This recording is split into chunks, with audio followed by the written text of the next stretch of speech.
원왕, 그 다음에 이제 그 전에 태조왕 때부터 고대가 발시하는 거야. 동천왕, 두왕 2세기, 이제 고국천왕, 그 다음에 동천왕 3세기, 그 다음에 미천왕, 여기서부터 4세기로 들어간다. 그 다음에 백제는 3세기, 고이왕 때부터 고대 국가로 발전을 시작하는 거야. 그리고 가장 먼저 전성기가 온 거야. 비운의 왕이지. 그러니까 이 사람이 백제 전성기 왕하고 겨룬 거야. 근초고왕. 근초고왕. 그래서 근초고왕. 그래서 백제에서는 이 왕이 중요하다. 그리고 여러 가지가 있겠지만 요때 이제 고구원왕을 전사시켰다. 그 다음에 이제 소수리망 때, 이건 세 개만 외우면 돼. 나중에 태불률 해가지고 태불률 해가지고 태학 불교 율령, 태불률 이렇게 해서 태불률 밥 먹고 태불률 그럼 외우면 되지 뭐. 외워지겠지 뭐. 그 다음에 이제 요거 다음에, 요거 세 개 다음에 백제에서 불교가 전파되는 거야. 그래, 침유왕은 불교 하나밖에 없다고. 침유왕. 그래서 어쨌든 요거보다 뒤지. 외국 역태보다는 앞이다. 맞지? 그 다음에 이제 광개토 대왕. 4세기 말에서 5세기 초에 걸치는 왕인데, 이 사람이 이제 정리해놓고, 왕만 간단하게 정리하자고. 400년 정확히 400년 뇌물 마리간 때 신라의 왜구가 침입을 했거든. 그래서 도움을 요청해서 군대를 파견해서 도와줬어. 공부하셨죠. 왜구 역태라고 한다 이거를. 근데 이 과정에서 어디까지 신공을 해? 가야까지 신공을 하는 거지. 신공받은 가야는 전기, 김에 들어가는 동네, 근간 가야. 그러면 왜구 역태 이후에 가야, 전기 가야는 심체, 후기 가야는 활성화, 고령 들어가는 동네 대가야. 그래서 외국 역태 광개토 대왕과 누구? 뇌물 마리간. 신라는 이때부터 고대 국가로 발전을 시작하는 거야. 4세기 뇌물 마리간 때부터. 하여튼 뇌물왕 때부터. 그 다음에 이제 장수왕. 장수왕 중요한 왕이고, 장수왕이 뭐 한다? 평양천도부터 딱. 평양천도의 결과. 이건 남하 정책을 한다는 얘기다. 평양천도의 결과. 낮의 동맹. 낮에 비유눌지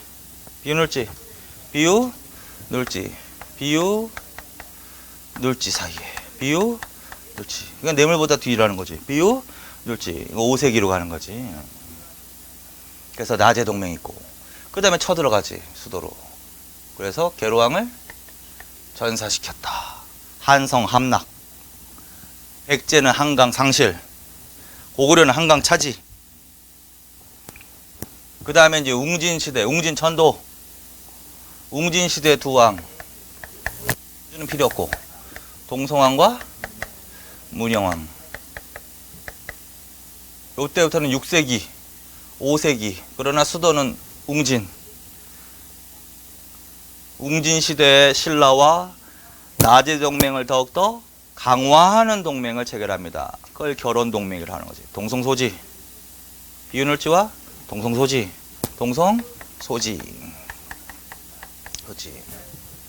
그 다음에 성왕. 성왕 중요한 왕이지. 성왕. 일단 1차적으로는 근초고왕과 성왕. 그 다음에는 뭐 문영왕 뭐 이런 식으로 가시면 됩니다. 관련 있는 왕. 진흥왕.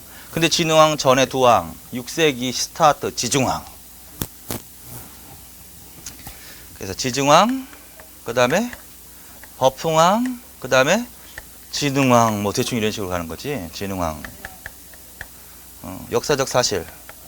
두 나라가 연도가 물론 중요할 수도 있지만 연도가 중요하지 않은 게 내용이 중요한 거죠.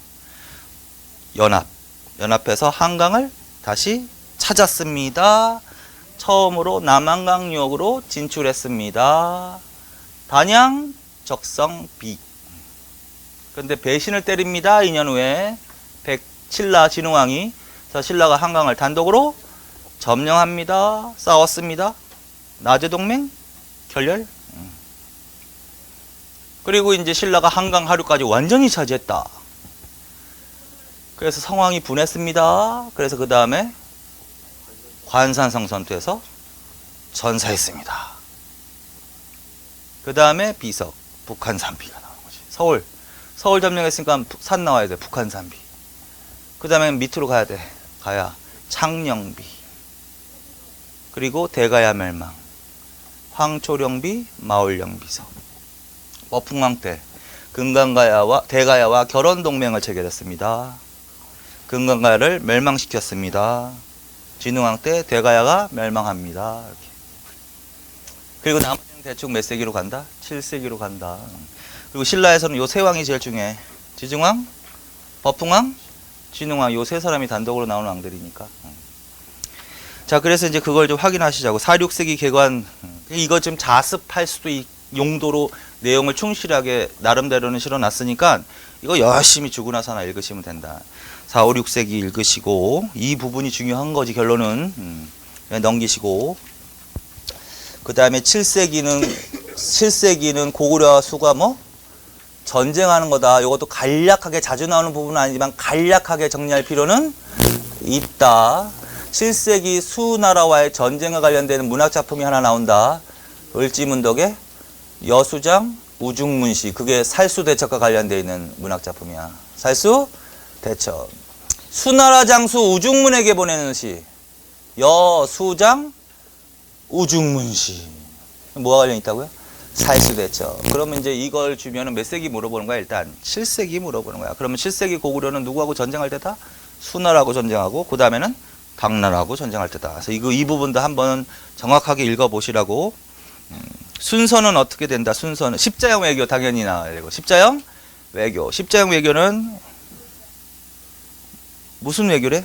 누가 또 물어봤어. 십자형 외교가 뭐야? 이러면 1차적으로 몇 세기에? 7세기에 동서 세력과 남북 세력이 교차 대립한 외교 형태를 말해. 이렇게 대답을 해주는 거지.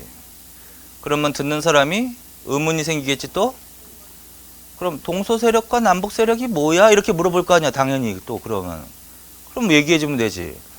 동과 서는 신라와 수당나라를 말해. 연결을 하니까 수평선 같아. 그래서 동서 세력이라고 하는 거야. 그 다음에 남북 세력은 남북이 친하다는 얘기겠지? 돌걸, 고구려, 백제, 외가 친해. 이었더니 수직이야. 그래서 그걸 남북 세력이라고 하는 거야, 이 당시에. 그래서 결국은 동서 세력끼리 친하고 남북 세력끼리 친하고, 그리고 동서 세력과 남북 세력은 서로 교차 대립하고 있고, 그렇게 설명해 주면 되는 거죠. 그렇죠? 근데 뭐가 지금 대충 그런가 보다 이러지 말고, 동서 세력과 남북 세력이 교차 대립. 그리고 수와의 전쟁, 당과의 전쟁 해서 순서 나오는 거 있죠? 순서대로 계속 이어서 계속 공부를 하시라고. 그 중에 뭐가 나와? 신집이라는 거 나오지? 신집. 수전쟁할 때 신집이라는 거지. 이 역사서 말하는 거거든. 신집. 그래서 신집이라는 역사서는 고구려 역사서인데 어느 때? 수나라하고 전쟁. 1차 침입을 물리친 후. 맞나 틀리나? 맞지? 수 문제의 침입을 격퇴한 후. 맞아 틀려? 맞죠? 그 다음에 수양제 침입할 때가 나오는 게 유명한 게 뭐야? 살수 대첩이지. 그거 살수 대첩. 그리고 망해. 수나라가. 그리고 당나라가 쓴 거야. 맨 처음에는 친선도모했어. 당과는 맨 처음에는 대립하지 않고 맨 처음에는 뭐야? 화친 정책을 펴서 화친 정책을 서로. 화친 정책. 그러다가 고구려가 전쟁에 대비하기 시작하는 거야. 천리 장성을 축조하기 시작하는 거야. 국경지방에. 그리고 영계 소문이 정변을 일으킨 때가 이때야. 영계 소문이 구테타를 일으켜서 권력을 잡아. 그리고 영계 소문은 평상시에 당나라에 대해서 강경책을 주장했던 사람이야. 그래서 강경책으로 전환한다. 결국은 그게 결국은 뭐야? 당 침입의 원인이 되는 거야. 그래서 당나라가 침입해 왔어. 그러나 이때도 고구려가 물리쳤어. 무슨 전투? 안시성 전투. 그러니까 수당과의 전쟁에서 전투 2개 나오죠? 살수대첩하고 안시성 전투 645년. 그래서 그런 식으로 계속 읽어. 백제와 신라의 갈등도 고조되는 시기다. 진평왕 때 수에 누구를 파견했다? 원광. 뭘 바쳤다? 걸사표. 백제 의장이 공격하면서 신라를 공격했다. 그래서 어디를 탈취했다? 대야성, 합천 등. 그건 잘 나오는 문장이야. 대야성, 합천 등 40여 성을 탈취했다는 몇 세기의 사실이다. 지금 몇 세기 공부하고 있습니다. 자꾸 지금 본론을 잊어버리면 안 돼. 주제는 지금 7세기 하고 있어. 외교. 십자형 외교가 튀어나와야 돼. 7세기. 그 다음에 고구려. 수당과 전쟁. 그 다음에 백제와 신라 관계. 백제 공격으로 신라가 대야성, 합천 등 40여 성을 탈취당했습니다. 이런 얘기가 잘 나온다고. 좀 7세기. 7세기가 자주 나오지는 않아. 그런데 4세기, 5세기, 6세기 문제 물어볼 때 아닌 사실로 7세기의 사실이 간혹가다 들어가는 경우도 있단 말이야. 그래서 줄라 정리만 해놓으면 되는 거지. 대충. 그 다음에 당나라. 진덕여왕 때 당나라엔 또 뭘 바쳤대? 태평성을 지어 바쳤다. 이런 얘기가 나오는 거죠. 그래서 결론은 7세기에는 대충 이런 왕들이 나온 거지 지금. 진평왕. 진평왕 나왔었잖아. 그 다음에 선덕여왕, 진덕여왕 이런 왕들이 나온 거지. 대충 7세기야. 만약 백제 같은 경우는 무왕 정도. 무왕, 그 다음에 뭐 의자왕 뭐 이런 식이 나올 거야 대충. 근데 단독으로 물어보는 왕들은 없어. 혹시 허를 찌르기 위해서 혹시 나올까? 일반적으로는 이걸 단독으로 내지는 않고 전체적으로 7세기로만 알아두면 되고. 6세기 왕들이 제일 잘 나오지. 다 단독으로 나올 만한 왕들이야. 문영왕, 성왕, 지증왕, 버풍왕, 진흥왕. 그리고 5세기는 두 왕. 아예 그냥 장수왕 하나. 그 다음에 4세기 말해서 4세기는 근초고왕과 광개토대왕 이런 식으로. 그래서 그것도 한번 보시라는 거야 지금. 그 다음에 고구려 주여왕 있지. 다음에는 고구려의 주여왕에서 광개토대왕하고 장수왕만 공부하자. 광개토대왕하고 장수왕. 자, 광개토대왕. 자, 국강상 광개토 경평안 호태왕. 호태왕. 호태왕. 태왕 내지는 호태왕이라고도 불렸던 왕이 누구다? 광개토대왕. 옛날에 드라마 여러분들 모르죠? 태왕사신기라고 있지. 그거 누구야? 배용준 나왔던 거. 무슨 사신기야? 태왕. 그래서 광개토대왕이 뭐라고 불렸어? 태왕. 호태왕. 두 번째, 독자적인 연호를 사용했다. 독자적 연호가 뭐다? 영락. 영락이라는 연호를 사용했다. 따라서 영락 몇 년에 이런 얘기가 나오면 광개토 대왕 얘기하고 있다. 자, 그 다음에 만주에 대한 대규모 정복 활동을. 전성기는 항상 뭐부터 물어본다? 영토 확장 내용을 주로 물어보는 거야. 근데 여기서 키워드는 뭐다? 만주. 장수왕이야, 광개토대왕이야? 광개토대왕. 두 번째, 일단 연필로 살짝 다 줄. 비려, 거란, 백제, 후연, 숙신, 왜구, 동부여, 공야. 이런 기록이 나와. 누가 한 거야 이거 다? 광개토대왕. 그 중에서 제일 중요한 것들은 3개 정도는 반드시 알아둬야 돼. 밑에 백제를 압박해서, 이것도 남아지, 남아 정책이지 이것도. 백제를 압박해서 어디까지 진출했다? 임진강선. 임진강은 서울보다 북쪽에 있는 도시 맞죠? 파주에 있는 거잖아, 그치? 한강 하류까지 완전히 점령한 거야? 임진강선까지 진출한 거야? 임진강선까지 진출한 거야. 그 다음에 더 내려오는 왕이 누구야? 장수왕이겠지 뭐. 장수왕이 더 내려와서 한성을 완전히 점령하고 한강을 점령해버리는 거지. 그래서 임진강선까지 진출했다. 광개토대왕. 그치? 한성 함락했다. 한강 점령. 완전히 점령했다. 한강을 완전히 점령했다. 그러면 장수왕. 그 다음에 후연 격파 줄. 후연 격파 어디를 차지했다? 요동 차지. 요동. 후연 요동. 요동에다 일단 동그라미. 자, 요동은 어느 지역을 말하는 거냐면 요하라는 강이 흘러. 한반도가 있고 중국으로 가려면 이쪽으로 가야 되겠지? 가다 보면 강이 흘러. 그게 요하야, 요하. 요하 여기가 동쪽이지. 그걸 요동. 요하 서쪽은 요서. 그런데 고구려는 무조건 요동이 나와야 돼. 무조건 뭐? 요동. 일단 요동이란 단어가 나오면 나라는 어디로 가야 돼? 무조건 고구려로 가야 돼. 그리고 반대로 요서 하면 무조건 백제야. 그러니까 요동은 무조건 뭐야? 고구려지. 일단 고구려가 맞아. 그러면 요동을 차지한 때가 어느 때냐 하면 광개토대왕이라고. 광개토대왕. 그래서 요동과 요소 구분하고, 그 다음에 요거 실제 기출문제로 후연 대신 북위로 잘 바꿔 나와. 응? 북위를 격파하고 요동을 차지했다 이렇게 잘 바꿔 나온다고요. 아니라고. 어디를 격파했다 그랬어 지금? 후연이라는 나라를 격파했다 그랬어 지금. 북이가 아니라 후연을 격파했다 그랬어 지금. 자, 그래서 그거. 그래서 다시 여기서는 요동과 뭐? 요소 지방 구분해라. 요동은 무조건 고구려로 간다. 요소는 요소 진출했다. 그럼 무조건 백제다. 그러면 고구려인데 요동을 차지한 때가 어느 때냐고. 고구려. 광개토 대왕. 자, 그리고 누구를 격파하고 후연 누구로 하면 안 돼? 북위 이러면 안 된다고요. 그거. 그 다음에 왜구 격퇴. 그게 제일 중요하지. 왜구 격퇴. 신라의 침입파. 왜구를 격퇴시는 거 맞죠? 머릿속으로 생각을 자꾸 해. 광개토 대왕과 신라 어느 왕 때일까? 뇌물마리간 때. 맞지? 왜구 격퇴 과정에서 어디까지 신공한다? 가야 지역까지 신공을 한다. 왜구 격퇴의 영향으로 맞는 것은 첫째, 전기가야 연맹체, 금강가야 연맹체가 금강가야가 침체하는 결과를 가졌다.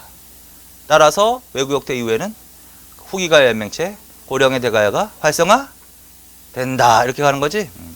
그럼 왜구 격퇴로 가야의 중심지가 이동을 하는 거지. 어디서 어디로 이동해야 돼? 금강가야에서 대가야로 이동하는 거 맞죠? 그래서 그거 중요하단 말이야. 그 다음에 하나만 더 한다면 거기다 미리 써놔. 신라 영토의 신라톤의 고구려군 주둔 계기 이렇게 해놔. 자, 왜구 격퇴는 무슨 계기가 된 사건이다? 신라 영토의 고구려군 주둔의 계기가 된 사건이다. 이렇게. 자, 무슨 말이냐면 5세기에 다른 어떠한 것들을 통해서 이게 아니라 다른 어떠한 걸 통해서 5세기 전반에 신라 영토 내 고구려군이 주둔하고 있었음을 간접적으로 알 수 있어. 그러면 그걸 물어볼 때는 어떤 걸 통해서라 그랬잖아. 그걸 물어볼 때는 이렇게 문제가 나오겠지. 신라 영토 내 고구려군 주둔을 반영하는 것은 이런 식으로.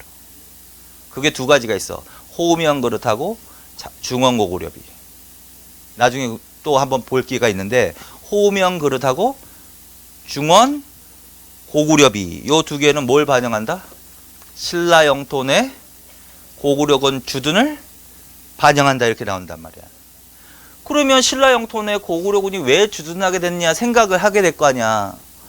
생각하다 보니까 이게 계기가 아닐까. 이때 고구려군이 신라 영토로 들어간 거 아니야 결론은 그럼.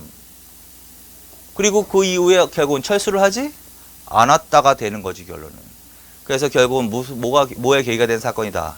신라 영토 내 고구려군 주둔의 계기가 된 사건이 뭐야? 왜구 격퇴. 그리고 결론적으로 모든 이 비려부터 지금 이 내용 있죠. 이거 어느 왕의 정보활동 내용이야? 광개토 대왕이지? 그래서 이 기록은 어디에 기록되어 있냐면 광개토 대왕 비에 기록되어 있는 거야. 광개토 대왕 비에. 그럼 예를 들어서 박스 안에 막 왜구 격퇴하는 내용이 나왔어. 왜구 격퇴 같아. 그럼 비석은 무슨 비석일까?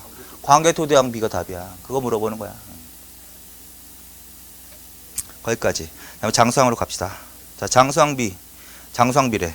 장수왕 때 뭘 건립한다? 광개토 대왕릉비 건립. 그거 줄쳐놓으세요. 414년. 거기에 기록되어 있는 내용이 뭘까? 광개토 대왕의 정복 활동 내용이 기록되어 있다. 맞아 틀려? 맞는 거야. 구체적으로 어떻게 돼 있을까? 어떤 내용이 들어가 있을까? 비려, 백제, 후연, 숙신, 왜구, 동부여를 공략하였다. 이런 내용이 거기 들어가 있다라는 소리지. 응? 그 중에서 세 개는 기억하라 그랬지? 임진강성까지 진출했다. 후연을 격파하고 요동을 차지했다. 그리고 또 하나 왜구 격퇴 사실도 어디에 기록되어 있다? 광개토 대왕 비에 기록되어 있다. 이렇게. 근데 그 비석을 세운 사람은 누구다? 장수왕이다. 그러니까 왜구 격퇴 관련 기록이 딱 나오잖아? 그럼 여러 가지로 물어볼 수 있는 거야. 왜구 격퇴와 관련되어 있는 왕을 물어볼 수도 있는 거지. 그럼 광개토 대왕 물어보는 거지. 그러면 이것이 어느 비석의 명문의 내용이다 하면서 비석을 물어볼 수도 있는 거지. 그럼 광개토 대왕 비를 물어보는 거지. 그렇지? 그러면 그 광개토대왕 비석을 세운 사람을 물어볼 수도 있는 거지. 같은 내용을 주고도. 그러면 그거는 장수왕을 물어보는 거지. 그렇지? 그렇게 되는 거죠. 문제를 잘 읽어야지. 그러니까. 그 다음에 또 뭐가 제작됐다? 호명 그릇. 거기다 그냥 그것만 써놔. 신라 영토내 고구려군 주둔 반영.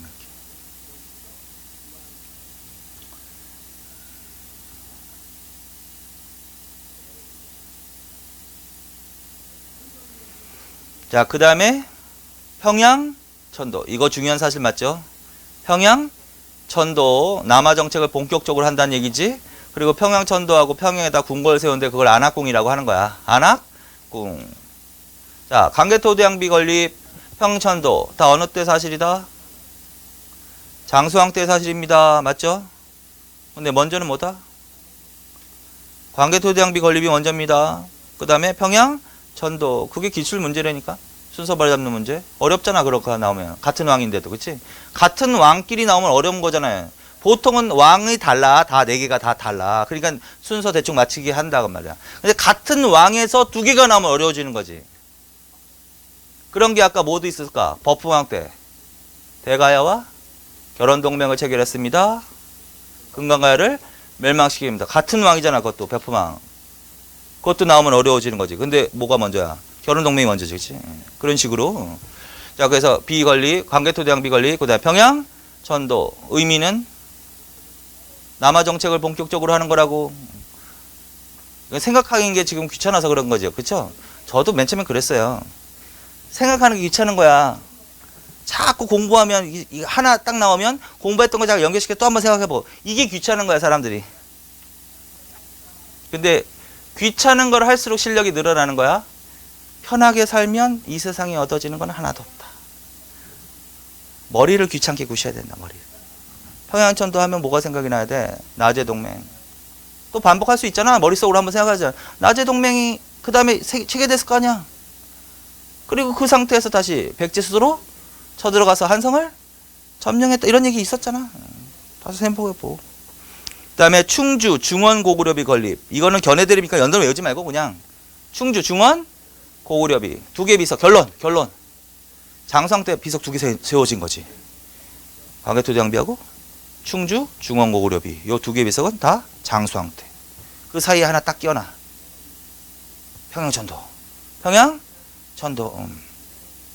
자, 그 다음에 남북조와 동시외교. 동시외교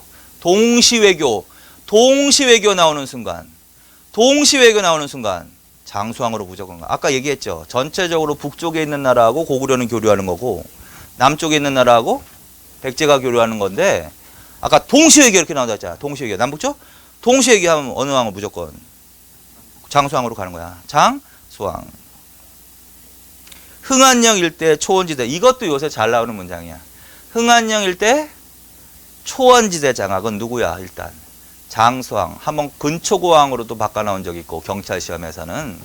그 다음에 순서 발전 문제 할 때 그러면 정복활동인데 외국욕태가 먼저일까? 흥안령 일대 초원지대가 먼저일까? 당연히 외국욕태가 먼저지. 물론 흥안령 일대 초원지대를 장수왕이라고 확실히 아는 사람은 쉬운 거지. 근데 그 문제가 왜 어려워지는 거야? 외국욕태는 보통은 알거든. 근데 흥안령 일대 초원지대 장악을 모르거든. 그래서 어려운 거지. 그래서 확실히 외우시라는 거야. 흥안령 일대 초원지대 장악은 장수왕으로 가는 거야.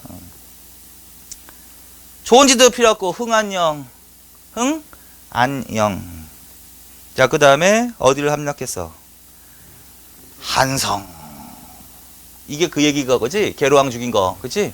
한성을 함락하고 한강 하류까지 완전히 점령했습니다. 계로왕이 전사했습니다. 여기서 끝쳤습니다. 더 내려갔을까? 더 내려간 거지. 그래서 중원고구려 지방까지 내려간 거야. 중원고구려 비석 세운 지방까지 내려간 거지. 중원이 지금의 충주란 말이야. 충주. 그래서 충주. 근데 그걸 그렇게도 표현하는 거야. 중령에서 남양만을 잇는 선까지. 중령에서 남양만을 잇는 선. 그거 줄쳐놓으시면 돼. 이게 바로 몇 세기 가장 남쪽 경계를 이렇게 부를까?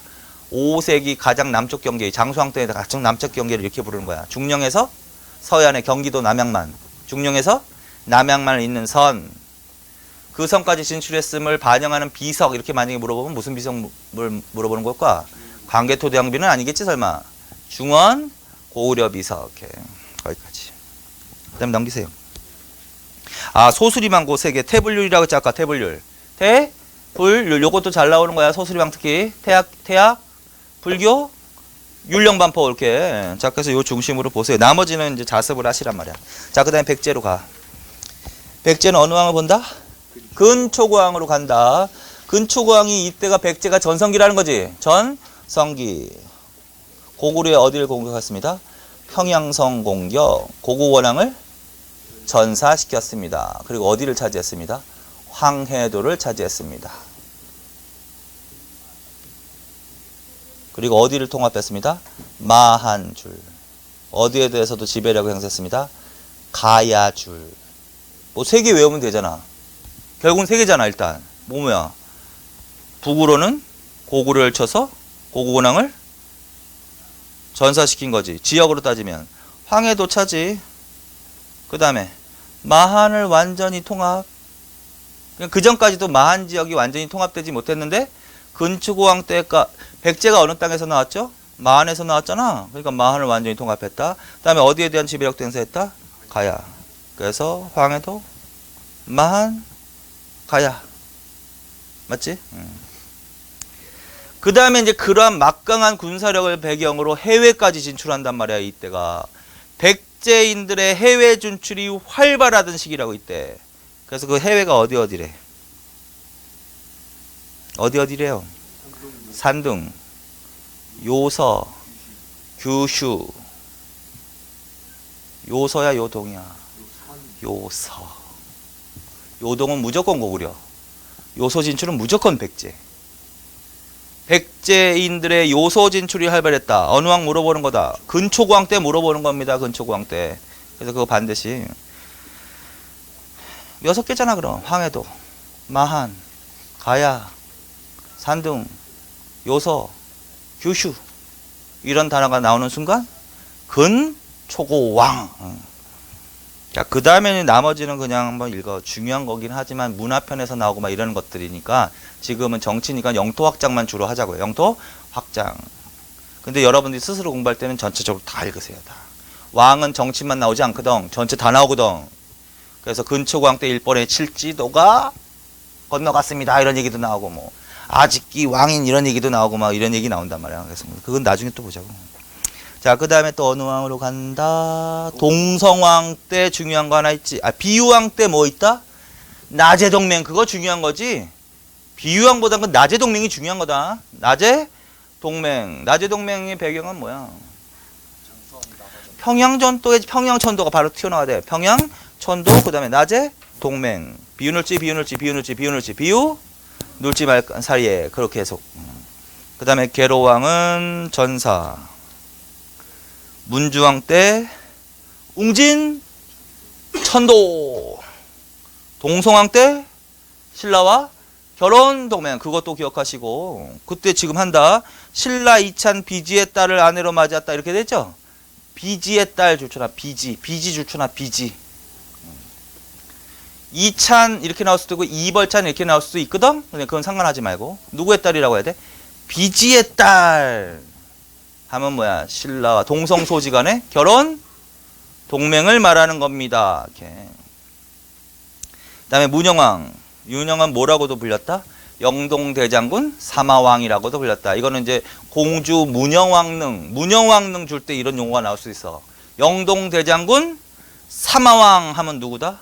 문영왕이다. 누구와 교류했어? 남조 양. 이때는 6세기 맞죠? 6세기는 중국엔 양과 교류하는 게 맞지? 남조 양과 교류하는 게 맞아. 그걸 반영하는 그림이 만약에 나오면 양직공도를 주는 거란 말이야. 그게 양직공도 양 22담로 이런 거. 그 정도만 하자. 22담로. 중앙이야 지방이야? 지방에. 그 다음에 성왕 중현왕입니다. 성왕은 무슨 정치를 시도했다? 중흥 좋잖아. 중흥 무슨 뜻이야? 다시 옛날에 그 전성기를 다시 뭐 되찾는다 뭐 이런 얘기잖아. 부흥 내지는 중흥 정치기는 사비 시대를 말하는 거야. 침체기는 어느 때를 말하는 걸까? 그럼 백제 침체기. 수도별로 항상 웅진 시대겠지 뭐 침체기는. 전성기는 한성 시대. 맞지? 중흥을 다시 도모하던 때, 부흥을 다시 도모하던 때 사비 시대. 한강을 신라가 백제가 점령하고 있을 때 그게 한성 시대. 고구려가 한강을 점령하고 있을 때 백제의 상황은 웅진 시대. 맞지? 그다음에 사비 시대는 백제가 한강을 다시 탈환하였으나 이내 곧 뺏겼습니다. 자, 그리고 사비천도 그거 중요하고, 사비천도 538 사비천도. 그다음에 나라 이름을 뭘로 고쳤어? 남부여. 의미가 있다. 이거는 어느 나라 계승의식을 표출한 게 되거든. 어느 나라 계승의식일까? 부여겠지 뭐. 부여라고 했으니까 부여 계승의식을 표출한 사람이다. 그 다음에 중앙의 22부, 지방의 오보방. 22부 오보방. 22부 오보방. 중앙의 22부야 지방이야. 중앙의 문영왕 때는 지방의 22담노. 성왕 때는 중앙의 22부의 관청. 비교해야지. 그거 바꿔내기 좋지. 성왕 때 지방은 뭐가 나와야 돼? 오보방. 오방. 그래서 22부 오보방. 자, 그 다음에 불교를 장려했다. 특히 놀이사치계 알아서요. 놀이사치계를 일본에 파견해서 불교를 전했습니다. 요것도 잘 나와. 그래서 이건 백제에서 일본의 불교를 처음으로 전파하였다야. 백제에서 일본의 불교를 처음으로 전파한 때가 어느 왕 때 누구다? 성왕 때 놀이사치계 552. 그 다음에 그 다음부터 나오는 내용은 한 거죠. 한 거지. 진흥왕과 연합해서 한강을 다시 탈환했습니다. 551년 진흥왕과 관련되어 있는 비석은 이때 이 사건 관련된 진흥왕 비석은 단양 적성비. 그러다가 배신, 신라의 배신으로 다시 뺏겼습니다. 백제 입장에서 지금 하는 거니까 뺏겼습니다. 상실했습니다. 513년 나제 동맹이 결렬됐습니다. 그 다음에 성왕이 신라를 치다가 전사했습니다. 관산성 전투. 거기까지는 했지? 그 다음에 무슨 일이 있었을까? 신라. 북한산비라는 거지. 북한산비. 창녕비. 대가야 멸망. 황마. 지금 이 가색하는 이유는 이거 지금 미리 해두면 진흥왕 때 할 게 줄어드는 게 아닌가? 맞잖아요. 언제든 하긴 할 건데 사실은. 그러면 지금 하고 나중에 진흥왕 또 하면 2번 하는 거 아닌가? 수업 때 들었으면 3번 하는 거 아닌가? 만약에 예습을 했으면 4번 하는 거 아닌가? 복습을 하면 5번 하는 거 아닌가? 그러면 한 번 공부할 때 5번, 이 책 한 번 읽으면서도 5번의 효과를 누릴 수 있지 않을까? 누릴 수 있다라는 거지, 결론이야. 그치? 그러면 아무래도 좀 낫겠지? 한 번 대충 보는 거보다. 그치? 대충 보는 거보다. 자, 그래서 그 두 왕을 기억해놔. 자, 그 다음에 이제, 신라로 가자. 신라는 뇌물마립간 때를 좀 봅시다. 뇌물마립간 때는 처음으로 마립간 징호 사용했다. 이거는 조금 이따 그것만 잠깐 보자고. 일단 처음으로 마립간이야. 그 다음에 어디에서 왕이 나온다? 김씨. 그 다음에 고구려의 주선으로 어디에 사신을 파견했다? 전진. 그럼 어느 나라와 교류했다는 소리가 되는 거야? 전진과 교류했다. 왜 고구려의 주선이라는 얘기가 들었을까? 이때는 고구려의 영향력 내에 있을 때 같은데? 그런데 아까 전진, 동진이라는 나라가 나왔으면 4세기인데 4세기가 고구려는 주로 전진과 교류했거든. 그러면 고구려 영내에 있을 때거든. 그러니까 고구려의 주선으로 그런 말이 나와도 되지 않을까? 맞죠? 자, 그 다음에 제일 중요한 게 뭐고 같다? 광개토대왕의 도움으로 왜구를 격퇴했습니다. 다시 신라 뇌물 마립간 때 신라에 왜구가 침입을 했다고. 그래서 누구의 도움을 요청했더니 광개토대왕의 도움을 요청했더니 400년 군대를 보내서 왜구를 격퇴시켜줬다. 그게 외구 격퇴. 그 외구 격퇴 기록, 그러한 기록은 어디에 기록되어 있을까? 광개토 대왕 비에 기록되어 있는 거지. 외구 격퇴의 영향 2개 정도만 말해보세요. 외구 격퇴 이거의 영향, 그 이후의 사실 2개만. 금강가야가 침체하는 데 영향을 미쳤다. 신라 영토의 고구려군 주둔의 계기가 되었다. 뭐 그런 얘기지. 자, 그 다음에 눌지마리간으로 가자. 눌지마리간 때는 정치적으로 제일 중요한 건 나제 동맹이지 뭐. 나제, 또 한 번 보면 배경. 나제 동맹의 배경. 평양천도겠지 뭐. 평양천도. 계속. 평양천도 427, 433. 나제 동맹을 더 강화시키는 동맹. 그거는 결혼동맹을 말한 거겠지. 나제 동맹 결렬. 그거는 성왕과 진흥왕 때 결렬되겠지. 나제 동맹. 비유눌지 맞지? 비유눌지. 그다음에 소지마리간 때는 제일 중요한 게 그거겠지 뭐. 결혼동맹. 결혼동맹. 동성 소지마리간. 이때 백제는 무슨 시대다? 동성왕이라고 한 거 봐서 웅진시대다. 누구의 딸을 보내지? 신라에서 비지의 딸을 보내는 거지. 그래서 동성왕이 아내로 맞이한다. 그게 바로 결혼 동맹이다. 자, 그 다음에 지증왕, 법흥왕, 진흥왕. 요 세 왕이 제일 중요하다 그랬죠? 자, 지증왕. 자, 요 세 왕은 대충 몇 세기에 해당되는 왕들이다? 6세기. 단독으로 나오는 왕들. 자, 지증왕 때. 자, 무슨 비석이 하나 나온다? 포항, 중성리. 그렇게만 써놔. 현존 최고 신라비.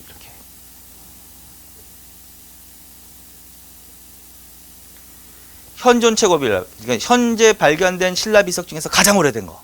포항, 중성리, 신라비. 그런 의미가 있는 비석이야. 자, 그 다음에 농업을 장려했다. 그래서 경제 부분에서 삼국시대에 농업이 나올 수 있죠. 그러면 이제 농업과 관련해서 농업을 장려했다는 동안 하는 얘기 나오면 거의 다 지증왕 때로 가도 돼. 자, 그래서 농업 장려해서 이 사람이 한 일이 뭐다?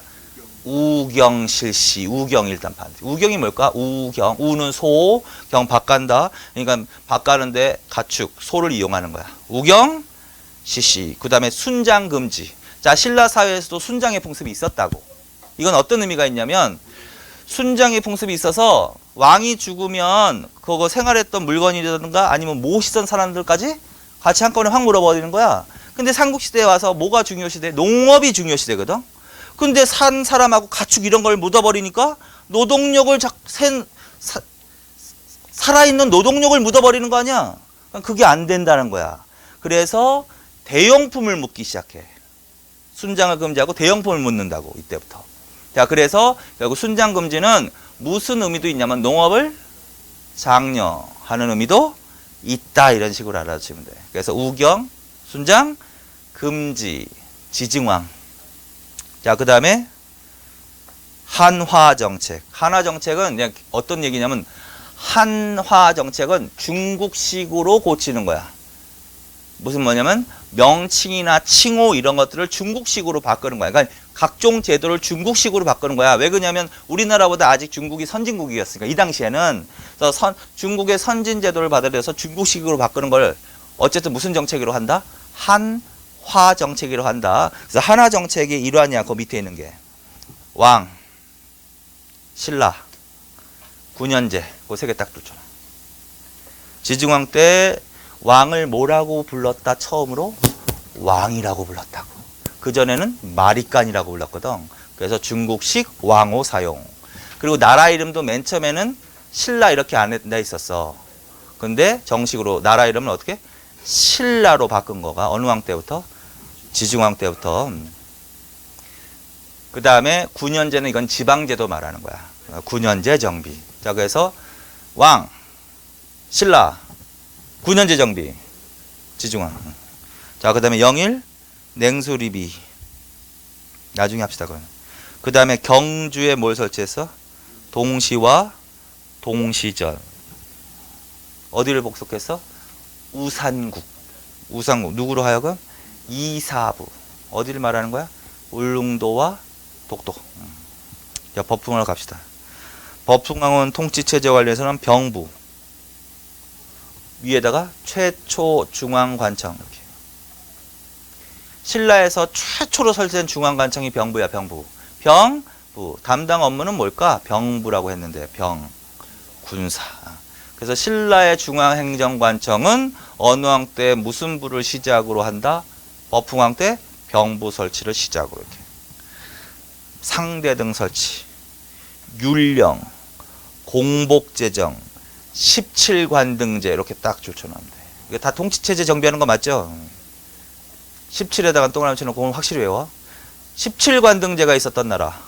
신라로 가는 거야 무조건. 신라.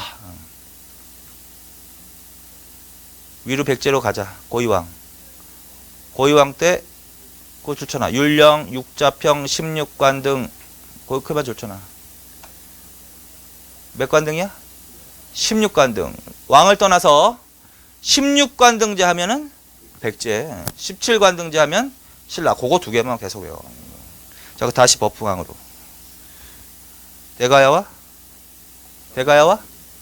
결혼 동맹을 체결했습니다. 522년에. 아까 봤던 거지, 개관표에서. 그 다음에 금강가야를 병합했습니다. 금강가야가 멸망한 때가 버풍왕 때라고. 근데 대가야와 결혼 동맹이 먼저라고요. 그 다음에 건원. 아예 그냥 그 왕 옆에다가 또 써놔. 볼 수 있게. 건원이라는 연어 사용했다. 광개토대왕은 영락. 근데 영락은 보통 모든 사람이 대부분은 많이 아는 거야. 영락이란 단어는. 근데 건원 이러면 잘 모르는 사람이 더 많은 거지. 그러니까 그거 알아나? 건원이라는 연어 사용했다. 그건 버풍왕을 말하는 거야. 그 다음에 비석 두 개. 울진, 봉평비하고 영천, 청제비. 진흥왕. 자, 진흥왕 때는 뭘 편찬한다? 국사. 누구? 거칠부. 개국대창 홍제. 아예 또 써놓으세요. 진흥왕에다가. 개국, 대창, 홍제. 개국대창, 홍제. 그래서 연호는 더 외우지도 말고 딱 세 왕만 외워. 뭐야? 영락, 건원, 개국, 대창, 홍제. 이 왕들은 단독으로 나올 수 있나? 만약에 단독으로 나오는 왕이 아니면 신경 쓸 필요도 없어. 단독으로 나오는 왕이기 때문에 신경을 써놔야 돼. 광개토대왕 영락, 건원은 버풍왕, 개국대창 홍제는 진흥왕. 그렇게 하고 문제를 주기도 한다는 거죠. 자, 그 다음에 단양적성비. 이걸 맨 처음부터 봤으면 좀 힘들었겠지? 근데 아까 좀 얼핏 들었잖아. 단양적성비 551년. 이게 어떠한 사실을 반영한 걸까? 성왕과 연합을 해서 한강유역으로 처음 진출한 걸 의미하는 거지. 이게 같은 애잖아 이게. 근데 구체적으로 거기다가 남한강이라고 써놔. 남한강. 무슨 강 유역으로 진출해야 돼? 남한강 유역. 보통 이제 한강 유역이라고 하잖아요. 그러면 서울에 있는 한강 하류만을 말하는 게 아니야. 한강 하류는 우리가 살고 있는 서울은 한강 하류야. 한강 하류. 상류가 남한강 유역, 북한강 유역, 임진강 유역. 거기가 강상류란 말이야. 거기까지 합쳐서 다 한강 유역이라고 하는 거야. 이건 결국 각 나라가 한강 유역으로 진출하는 과정이 있는 거지. 그렇지? 자, 광개토대왕 때 임진강성까지 진출한 거지. 그것도 한강 유역으로 진출하는 걸 반영하는 거야. 그러다가 완전히 한강 하류까지 점령하는 건 장수왕이라고 되는 거고. 그 다음에 신라가 맨 처음에 한강 하류부터 진출한 게 아니라는 거지. 남한강 유역, 단양으로 진출해서 다시 한강 하류까지 더 간다는 소리지. 그게. 그래서 단양적성비는 남한강이 흐르는 지역이야. 그러니까 남한강 유역 진출을 반영한다. 이때까지는 아직까지는 뭐야? 부분 점령하고 있다. 백제와. 그러다가 한강을 어떻게 했다? 점령했다. 여기서 한강 점령, 한강 하류까지 완전히 점령한 걸 말하는 거죠. 553년. 이게 바로 어떤 일이야? 단독 점령한 거 말하는 거지. 배신 때려가지고. 단독 점령. 백제 입장에서는 다시 뺏기는 거고. 그리고 이때 이제 한강 하류까지 완전히 차지하고 여기에 뭘 설치했다? 신주. 그 다음에 무엇을 확보했냐면 당항성. 당항성이 삼국시대 대표적인 무역항이거든. 당항성. 그래서 신주 당항성. 그거 줄쳐놔. 신주 당항성. 어느 유역을 차지했다라는 걸 반영하는 거야? 한강을 차지했다는 걸 얘기하고 있는 거야. 이거 지금. 어느 왕으로 가야 돼? 진흥왕으로 가야 된다는 소리지. 삼국시대 대표적인 무역항? 당항성이라고요. 당항성을 확보한 때가 어느 때라고 신라가? 진흥왕 때라고. 진흥왕 때. 그럼 이때부터 이제 한강 서해안에 무역항을 확보했으니까 이때부터 중국과 직접 교류한다 이런 얘기가 나온다고. 중국과? 왜 그러냐면 신라가 누구하고 막혀 있어? 백제하고 고구려에서 막혀 있기 때문에 중국과 직접 교류를 못하는 나라야 이 나라가. 그런데 서해안을 통하면 직접 교류할 수 있는 거지. 그러면 서해안에 무역항을 차지해야지만 직접 교류하는 거지. 그게 한강 차지란 말이야. 그래서 이때부터 중국과 어떻게? 직접 교류한다 이런 식으로. 자, 처음에는 간접 교류했으나 중국과 직접 교류하게 되었다. 그럼 무조건 나라는 정해져 있는 거야. 어느 나라야? 신라야, 신라 무조건. 그럼 직접 교류하게 된 계기가 된 왕이 어느 왕이냐고? 진흥왕. 무슨 사실이냐고? 한강. 당항성 확보. 자, 그 다음에 북한 산비로 갔지? 근데 그 사이에 하나 더 끼워 넣어야 될 것 같지? 무슨 살이 있었을까? 한강 점령하고, 그래, 나지동맹 결렬도 들어갈 수 있지, 물론. 한강을 단독으로 점령했으니까 나중에 결렬되겠지? 관산성 전투가 들어가야지. 관산성 전투, 성황 전사가 들어가야지, 그 사이에. 아까 했던 거잖아. 성황 전사. 그 다음에 북한 산비로 간 거지? 북한 산비. 그럼 북한 산비는 어디를 반영하는 거야? 단독 점령한 거 반영하는 거라고. 단독 점령. 자, 그 다음에 창녕비. 창녕비는 어디? 가야. 대가야야, 그냥 가야. 그냥 가야. 이상한 가야 나올 거야. 비화 가야, 빗벌 가야, 이런 식으로 나올 거야. 무슨 가야만 아니면 돼. 대가야만 아니면 돼. 왜? 대가야는 그 다음에니까. 맞죠? 그래서 대가야 멸망시켰다. 그 다음에 뭐? 황초령비하고 마을령비서. 그렇지? 순서대로 한번 읽어봐. 단양적성비부터 읽어봐. 단양적성비. 그 다음에 한강 점령. 그 다음에는 성황전사야. 그 다음에 북한 산비. 그 다음에 창녕비. 그 다음에 대가야 멸망. 그 다음에 황초령비 마을령비서. 자, 그 다음에 불교 진흥했다. 뭘 건립했다? 황룡사. 팔관회. 국통, 주통, 군통제도. 그렇게. 그리고 화랑도를 공인했다. 이렇게. 자, 그래서 내용이 많잖아, 벌써. 그러니까 단독으로 넣을 만한 왕들이라고요. 그러니까 요 지금 요 두 왕, 그다음에 요 세 왕을 중심으로 정리해 놓으시면 된다. 자, 그다음에 넘기시고 가야 연맹체에서 또 나왔지. 한번 보시면 될 것 같지? 아까 얘기했지, 크게. 전기가야하고 항상 후기가야. 그럼 전기가야에서 후기가야로 이 활성된 지역이 이렇게 옮겨가는 계기가 된 사건이 뭐야? 외구격퇴라는 소리지. 외구격퇴. 그거 기억하시면서 공부를 다시 한번 하세요. 자, 그 다음에 45페이지에. 그래서 여기까지 지금 한 게 요게 삼국시대 정치 중에서 제일 잘 나오는 부분이란 말이야. 왕. 아, 그리고 아까 하나 본다 그랬지. 그거 이제 신라로 한번 가서 어디로 가냐면 39페이지로 한번 가봅시다. 39페이지로 가보시면 그 밑에 삼국유사하고 삼국사기 이런 거 나오지? 그것도 한번 정리하자고. 그것도 나와 요새는. 자, 삼국유사는 미리 예습을 하면 삼국유사는 어떤 책이냐면 고려 충렬왕 때야. 고려 충렬왕 때 이련이라는 사람이 쓴 책이야. 굉장히 중요한 책이니까 미리 공부를 해놓는 거지. 뭐 간단한 것들은. 고려시대 역사서 2개를 물어본다 확실하게. 삼국유사하고 삼국사기. 근데 삼국유사는 어느 때? 충렬왕 때. 누가? 이련. 그 다음에 삼국사기는 고려 인종 때. 고려 인종 때 김부식이라는 사람. 유명한 사람이지. 김부식이 쓴 역사서. 이거 고조선 할 때 얘기했지. 단군신화가 기록되어 있는 책이 있고 없는 책이 있지. 삼국유사에 단군신화가 기록되어 있고 삼국사기는 기록되어 있지 않다 할 때도 봤잖아요. 자, 그래서 어쨌든 요 2개 책인데 요 2개의 책이 주로 삼국시대사를 적은 책이라는 거야. 그런데 이제 신라를, 그 중에서 신라를 시기구분을 해놓은 책이야. 신라를 시기구분. 자, 그래서 삼국유사는 무엇을 기준으로 했다? 무엇을 기준으로 신라를 시기를 구분했다? 왕칭호 줄. 왕칭호. 그 다음에 삼국사기는 왕이 될 수 있는 혈통. 신분. 바뀌지 않게. 그러면 이제 왕칭호부터 한다. 왕칭호부터. 그럼 왕칭호로 하면 신라는 결국은 왕칭호가 여러 번 바뀌었다는 소리거든, 그게. 그래서 그 왕칭호 일단 순서대로 읽어. 거서관, 차차웅, 이사금, 마리깐, 중국식 왕명, 처음으로 왕칭호야, 그게. 그 다음에 불교식 왕명, 그 다음에 시호 이렇게 간 거야. 자, 이게 순서야. 이게 어느 나라? 신라야. 그리고 뜻이 있다. 자, 거서관은 무슨 뜻이다? 군장, 우두머리란 뜻이야. 차차웅은 제사장. 영어로는 뭐야, 그럼? 샤먼. 이제 다 했지? 단군 나왔어.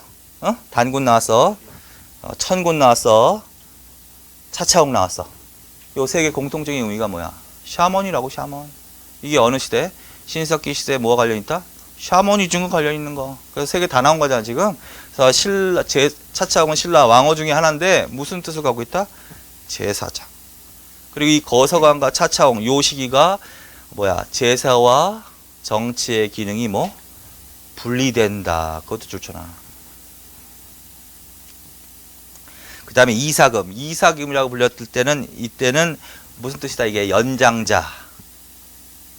이게 연맹체 장이란 뜻이야. 연맹체 장, 연장자. 그러면 이 이사금으로 왕을 부를 때가 바로 어느 단계란 소리야? 초기국가 단계란 소리지. 그치? 연맹체 장이니까. 자, 이때는 왕이 어디서 나온다?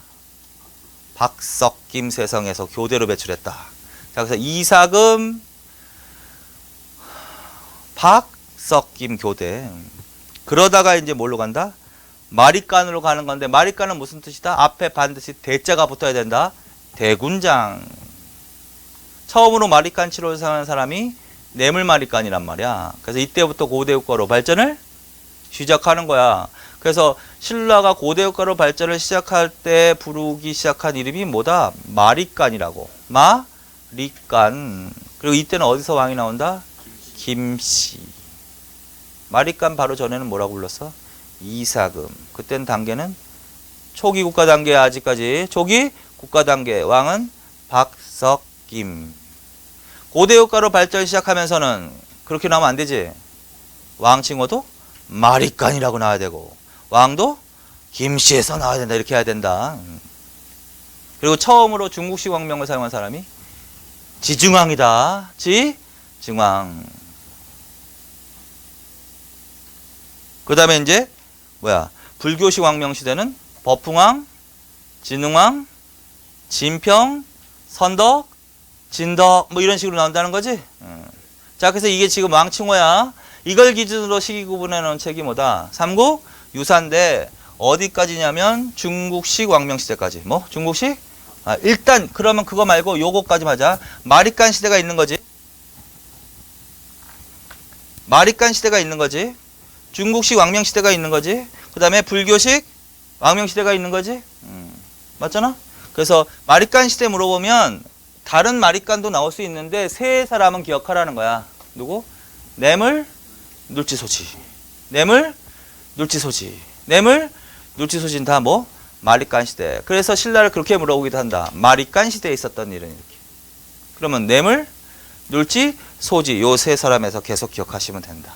누구는 아닌 거야. 지증왕은 아닌 거지 뭐. 법흥왕 이후도 아닌 거 맞죠? 자, 그 다음에 처음으로 왕칭호를 사용했다. 뭐 이렇게 나오거나 중국식 왕칭호를 사용했다. 이렇게 나오거나 그럼 딱 한 사람 물어보는 거야. 지증왕 물어보는 거야. 지증왕. 그 다음에 불교에서 왕 이름을 따왔다. 그럼 불교식 왕명 시대라는 얘기 아니야. 그러면 제일 중요한 두 왕, 법흥왕, 진흥왕, 그 두 왕을 중심으로 기타 진평, 선덕, 진덕까지. 응? 이렇게. 자, 그래서 마리간, 중국식 왕명, 불교식 왕명 이렇게 물어볼 수 있다. 그런데 이렇게 물어봤어. 상고에 있었던 일을 이렇게 물어봤어. 상고. 이게 이제 삼국유사의 구분이란 말이야. 상고는 어디까지를 상고라고 한다? 지증왕까지를 상고라고 한다. 그러면 어디까지 답을 해야 돼? 상고라고 물어보면 지증왕까지 답을 해야 돼. 마리간이라고 물어보면 지증왕은 빼야 돼. 맞지? 중국식 왕명 따로 물어보겠지? 근데 상고 물어보면 지증왕까지 답을 해야 돼. 그럼 제일 중요한 거 하면 뭐 외국 격퇴 있었겠지 뭐. 나제 동맹 있었겠지 뭐. 맞잖아. 결혼 동맹 있었겠지 뭐. 뭐 이렇게 물어보면 불교식 왕명시대를 물어보는 거다. 그러면 누구 물어보는 거야? 법흥왕, 진흥왕부터 진덕여왕 때까지 물어보는 겁니다. 자, 그래서 결국은 삼국시대는 삼국유사 구분을 잘 해줘야 돼. 마리깐, 중국식 왕명, 불교식 왕명, 그렇게도 알아두고, 그 다음에 상고, 중고, 이런 식으로. 자, 그 다음에 이제 삼국사기. 삼국사기는 뭐? 왕, 혈통, 왕, 혈통. 자, 그래서 뭐냐면 왕이 될 수 있는 신분을 말하는 거야. 여기까지. 어디까지? 여기까지는 성골에서 왕이 나온다. 성골. 그리고 그 다음부터는 진골에서 왕이 나온다고. 진골. 근데 이제 최초로 진골 출신 왕이 무열왕이거든. 무열왕인데 최초의 진골. 그래서 이걸 무열계라고 해. 무열계. 그리고 무열왕의 직계자손들이 왕이 되는 거야. 진골은 진골인데. 이건 나중에 통일사시대 때 요 구분이 나올 거야. 여기 없으면 그냥 여기까지만 하면 되는데 미리 들어놓는 거야. 그런데 무열왕의 직계자손이 왕이 되다가 단절이 되고 내물왕의 후손들이 또 왕이 되는 시대가 있어. 그럼 무슨 계라고 하냐면 내물계라고 하면 된다고. 내물계. 자, 그래서 왕이 될 수 있는 혈통 나오면 이게 나와야 돼. 성골, 무열계, 내물계 이런 식으로. 그리고 상중하야 똑같이. 상, 중하인데 여기는 대가 붙는 거지. 상대, 중대, 하대 이런 식으로 해서 상대란 성골이 왕이 되던 시대, 중대란 무열계가 왕이 되던 시대, 하대란 내물계가 왕이 되던 시대 이런 식으로 설명한다. 근데 삼국시대는 주로 뭐야? 어디에 해당될까? 그럼 주로 상대에 해당된다는 얘기지. 그러면 예를 들어서 삼국시대 신라왕을 물어보고 싶은데 삼국사기처럼 상대에 있었던 일은 이렇게 물어볼까? 그럼 다 되라는 소리 아니야? 그렇게는 안 물어본단 말이야, 문제를. 그러니까 어떻게 나오겠어? 내더라도 상고, 중고로 나오겠지. 상고, 중고 이렇게 나오겠지. 아니면 마리깐, 중국식 왕명, 불교식 왕명 이렇게 나오겠지. 자, 그래서 여기다가 응용시켜서 이렇게 해놓으면 되고 결론. 삼국유사는 왕칭호, 상고, 중고, 하고. 삼국사기는 혈통, 상대, 중대, 하대 이런 식으로 나눴다는 얘기지. 자, 그래서 그거 한번 확인해 보십시오. 자, 그 다음에 이제 넘기시고 통치체제로 가면 통치체제는 한번 자습을 하셔도 될 것 같아. 자, 45페이지에 나와 있는 거 있지 왜? 자, 이거는 반드시 뭐 내용도 내용이지만 반드시 나라별로 분류해서 반드시 정확해야 돼. 무슨 말이냐면 내용을 떠나서 예를 들어서 고구려 백제 신라의 지배 세력이 나왔어. 그러면 맨 처음에 첫 번만 읽어보면 오부, 육부 이렇게 돼 있잖아 지금. 삼국은 공통으로 오부가 주요 지배 세력을 형성했다. 그럼 틀리는 문장. 그런 식의 개념. 그러니까 더 들어가서 뭐 구체적으로 엄청난 내용을 물어보는 게 아니라 나라가 섞이지 않게. 게르부 뭐 이런 얘기 나왔어. 게르부 고씨 이런 얘기 나왔어. 어느 나라 가서 풀어야 된다. 고구려. 부여씨와 팔성가문 나왔어. 백제. 김씨가 나왔어. 신라 이런 식으로 풀어야 된단 말이야. 그렇게 나라별로 항상 섞이지 않게 조심해서 읽으시라고.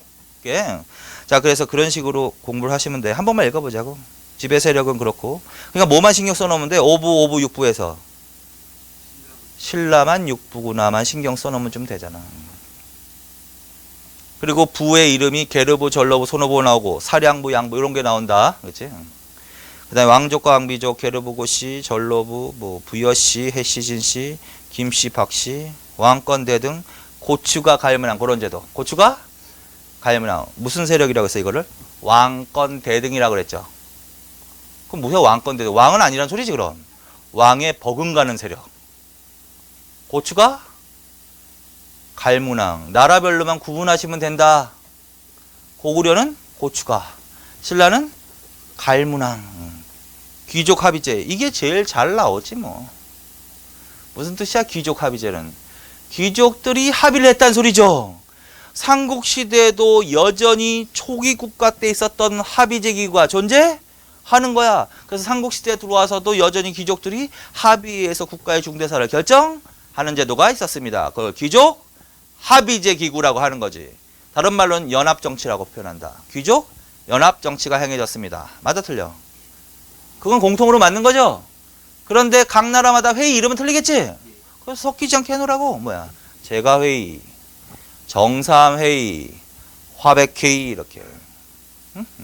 그 중에서 만약에 단독으로 좀 내용을 물어본다면 화백회의가 좀 물어볼 가능성이 많다. 화백회의 뭐 어떻게 결정하냐면 만장일치로 뭐 이런 식으로.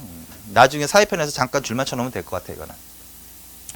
그 다음에 수상, 국상 대대로. 백제는 상좌평, 그 다음에 신라는 상대등 이렇게. 수평을 읽었지 지금? 그러면 삼국의 공통적으로 뭐야 이게? 수상이라는 거지. 최고관직이라는 거지. 근데 다 공통으로 어떻게 돼 있다 그랬지? 어떻게 돼 있지? 선출 이렇게 돼 있죠 결국은. 그걸 바꿔낼 수가 있는 거야. 왕이 임명했다. 그러면 안 되는 거야. 그렇잖아. 왕이 임명하면 안 되는 거야. 그리고 얘네들은 귀족회의의 장이야. 제가회의, 정사함회의, 화백회의의 장이기도 하고 이 나라의 최고관직이란 말이야. 얘네들이. 그러면 귀족 합의제기구가 최고관청이겠지 물론. 그리고 귀족회의에서 누구를 선출하는 거야? 수상을 선출하는 거야. 왕이 임명하면 안 되는 거야. 그런 거나 좀 신경 쓰면서 읽는 거지. 관청은 백제만 좀 신경 써놓으면 된다. 백제는 뭐?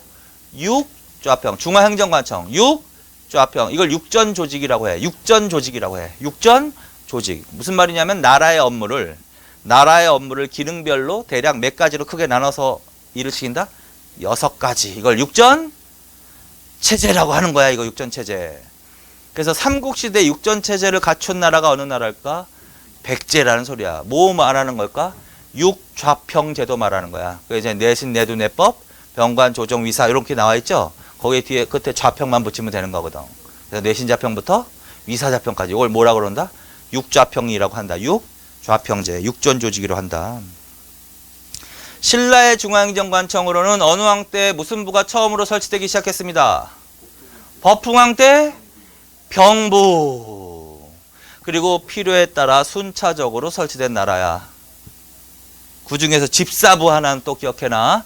집사부는 어느 때는 안 나왔구나.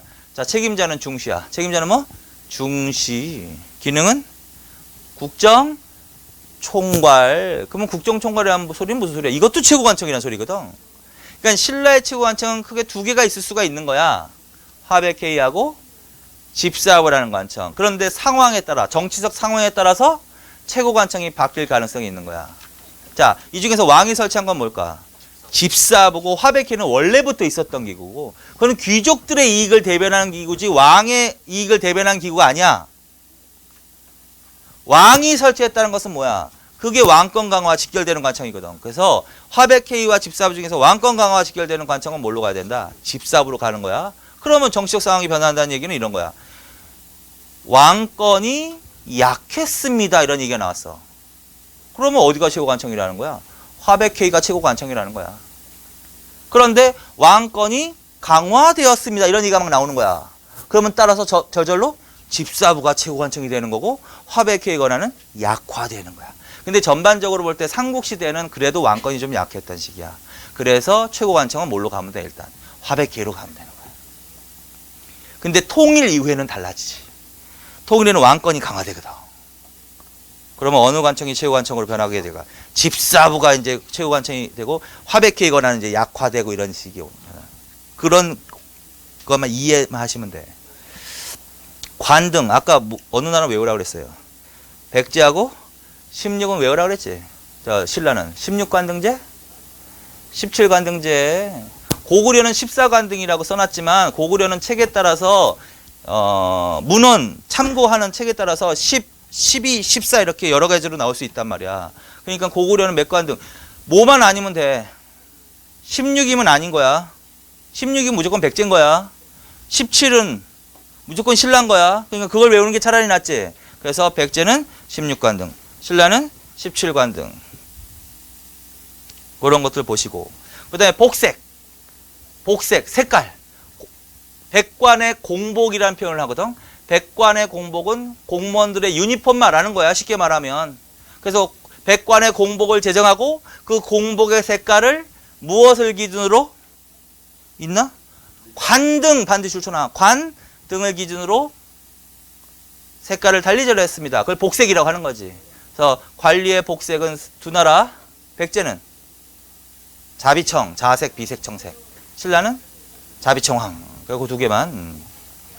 그래서 요런 내용이 간략하게만 하고 요런 내용이 섞이지 않게 조심하란 말이야. 고구려, 백제, 신라가 섞이지 않게. 그 다음에 수도하고 지방도 마찬가지야. 수도는 신라만 몇 부야? 6부지? 그렇잖아. 그거 신경, 나머지는 5부잖아. 근데 지방은 똑같이 뭐? 5니까 지방은 신경 쓸 필요 없지. 그 대신 명칭만 신경 쓰면 되지. 부방주야. 부방주 이렇게 읽으면 되지. 부방주. 순서는? 고구려, 백제, 신라로 가신 거 맞죠? 공부하실 때 지금 어떤 순서로 돼 있어? 지금 우리가? 고구려, 백제, 신라 순서로 돼 있지? 그러면 뭐 딱 안 외우더라도 어디서 본 것 같다라는 거 해서 자꾸 몇십 번 보면 그게 나오거든. 부방주야. 그래서 고구려, 백제, 신라. 그러면 고구려는 오부라고 하면 되는 거고, 백제는 오방이라고 하면 되는 거고, 신라는 오주라고 하면 되는 거지. 그래서 부방주 체제 맞지? 그리고 거기에 가로친 거는 지방간 말하는 거야. 의미는 어떤 의미냐면 초기 국가 때는 왕은 중앙만 다스렸죠. 지방은 못 다스렸지. 그런데 고대 국가로 발전하면서는 지방관을 파견하기 시작하는 거야. 지방에 지방관을 파견해서 중앙 집권을 강화하는 거야. 그래서 오부 욕살, 오방의 방령, 오주의 군주, 얘네들이 바로 뭐다? 지방 장관의 이름이라고. 그래서 욕살, 방령, 군주 섞이지 않게. 신라를 물어봤는데 방령 이런 얘기가 나왔어. 신라 문제를 냈어 보니까. 근데 뭐 방령이 어쩌고 저쩌고 이런 얘기가 나왔어. 그럼 틀린 거지 무조건. 읽어볼 필요도 없는 거지. 방령이 왜 나와? 방령은 백제 건데. 그냥 기본적으로 외워두라고. 고구려는 뭐가 나와야 된다고? 욕살. 신라는 군주라는 용어가 나와야 된다고. 그리고 그 밑에 성 뭐 보고. 그 다음에 삼경. 삼경이라는 특수행정구역은 국내성, 평양성, 한성, 고구려로 가는 거야. 만주에 있는 초기 수도가 국내성이고, 평양성이면 그 왕이 튀어나와야지 뭐. 장수왕. 어? 평양 천도한 사람 아니야? 장수왕. 한성이면 그것도 장수왕이지 뭐. 백제 수도였는데 이게. 그래서 점령했다. 그래서 국내성, 평양성, 한성. 그 다음에 22담로. 그거 잘 나온다. 22담로제가 있었던 나라. 백제. 이건 지방행정구역이다. 중앙행정관청이다. 중앙행정관청은 22가 만약에 나오면 뒤에 부가 붙어야 된다. 성왕 때. 22부. 그러니까 육자평과 22부. 어느 나라? 백제. 근데 그건 중앙으로 가야 되는 거지? 지방은 22담로. 왕은 어느 왕일까? 문영왕. 왕족을 파견했다. 그 다음에 소경. 자, 소경은 무슨 뜻이냐면 작은 수도야. 신라는 경주가 수도고 망할 때까지 수도가 옮겨지지 않고 계속. 근데 경주는 한반도 정중앙에 있는 도시가 아니야. 남동쪽에 치우쳐 있지. 한쪽에 치우쳐 있지. 그러면 먼 지역을 통치하기가 어렵게 된다는 거지. 그래서 예를 들어서 위에 주, 군현 이런 것들은 일반 행정구역이지만 작은 수도인 소경은 특수한 목적으로 설치한 특수행정구역이라는 거야. 수도가 한쪽에 치우쳐 있는 것을 보완하기 위해서. 대충 이런 얘기도 나올 수 있다. 여기엔 누굴 파견한다? 사신.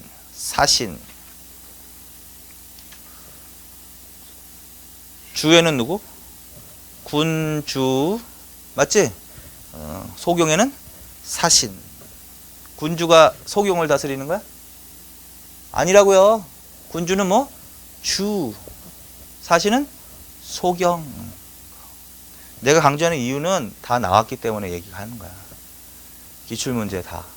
몇 년도는 몰라도 머릿속에 기출문제는 이게 보면 내가 알거든. 그래서 바꿔 나온 거 이런 것들. 방령. 고고 신라 물어봤는데 방령 얘기 나왔어. 무조건 그거 틀린 거야. 그 다음에 촌락. 마장 말단 행정 다니는 촌락이라고 하는데 여기는 지방관이 파견되지 못했다고 해야 돼. 분명히. 누구로 하여금 다스리겠다? 토착 세력. 그래, 촌주에다 동그라미 쳐놓고. 촌주가 무슨 세력이다? 토착 세력이야. 그러면 촌주에다 토착 세력을 공부하고 있어. 알고 있는 거야. 근데 얘기가 나왔어. 촌주를 파견하여. 촌에는 촌주를 파견하여 지배했다. 틀렸잖아. 파견이 왜 파견이야? 토착 세력이라니까. 파견이라는 단어가 나오는 순간 틀리는 거지. 촌주는. 토착 세력. 이렇게 거기까지. 그 다음에 군사. 대모달 말객. 대모달 말객은 어느 나라? 고구려. 그 다음에 서당과 정, 신라. 응? 행정과 군사가 미분화. 행정과 군사가 뭐? 미분화. 그 무슨 말이냐면 조금 전에 한 게 바로 지방 행정구역을 공부한 거죠. 그런데 그 행정구역이 행정적 성격뿐만 아니라 군사적 성격까지 겸했다라는 거야. 따라서 행정과 군사가 미분화되었다. 그러면 욕살, 방령, 군주, 지방관 아니야. 그럼 행정적 기능도 하겠지 당연히. 그러나 무슨 기능도 했다? 군사적 기능도 했겠지. 군사적 기능은 다른 게 아니라 군대를 거느렸다는 소리야. 군대를 통솔하기도 했다. 맞아 틀려? 맞습니다. 그래서 기록에 의하면 뭐 백제, 방령 어쩌고저쩌고 나오잖아. 숫자 외울 필요도 없고 방령이 군대를 통솔하게 됐다 그런 얘기 나오는 거 아니야 결론은. 어느 나라냐고요? 방령 나왔으니까? 백제잖아. 근데 신라 문제로 나오는데 방령 나오면 무조건 틀리는 거잖아. 그 내용 문장 자체는 맞아도 그건 어느 나라 사실로만 맞는 거야? 백제의 사실로만 맞는 거지. 그치? 그래서 그런 얘기 하는 거고 군대 조직이 유일하게 나오는 나라가 신라란 말이야. 그래서 중앙군으로는 뭐가 있어? 서당. 지방군으로는 정. 그것도 그렇게 읽어버려도 돼. 정확하게. 서당은 중앙군. 그 다음에 정은 지방군. 이런 식으로 바뀌지 않게. 그런데 이제 통일 이후에는 이런 얘기가 나오지. 근데 삼국시대에는 삼국 간의 전쟁이 치열했잖아. 그래서 무슨 기능이 강조된 시기다? 군사적 기능이 강조되었다. 근데 통일 이후에는 전쟁이 줄어드는 거 맞죠? 그러면 군사적 기능을 더 강화시킬 필요는 없잖아. 그때는 무슨 기능이 강조된다? 행정 기능이 강화된다. 이렇게. 그런 얘기 나왔잖아 지금. 그런 것들도 바꿔 나온단 말이야. 자, 그래서 맞죠? 그래서 통치제도는 그런 식으로 한번 보는 거야. 자꾸 그냥 넘어가려고 해도 이게 내 성격이 또 이게 한번 보다 보면 이렇게 해가지고 시간이 많이 걸리는데 거기까지 합시다. 그래서 지금까지 이제 뭘 한 거야 지금? 정치 부분을 한 거야. 그런데 내가 수업은 중요한 것만 한 거고요. 교과서를 꼼꼼하게 읽으셔야 돼. 결국은 꼼꼼하게 읽으시고 이제 조금만 쉬었다가 이제 경제 사회로 가자고요. 조금만 쉬세요.